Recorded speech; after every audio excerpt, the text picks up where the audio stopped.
સુરતના વેસુ પોલીસ સ્ટેશનના police inspector અને પોલીસ કર્મચારીઓની વરસાદમાં સારી કામગીરી।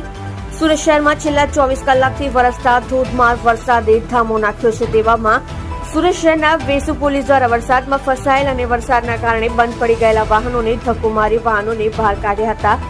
સાથે જ વરસાદમાં ફસાયેલા સિનિયર સિટીઝનો અને મહિલાઓને પણ મદદ કરી પોલીસની સાચી ઓળખ બતાવવામાં આવી હતી।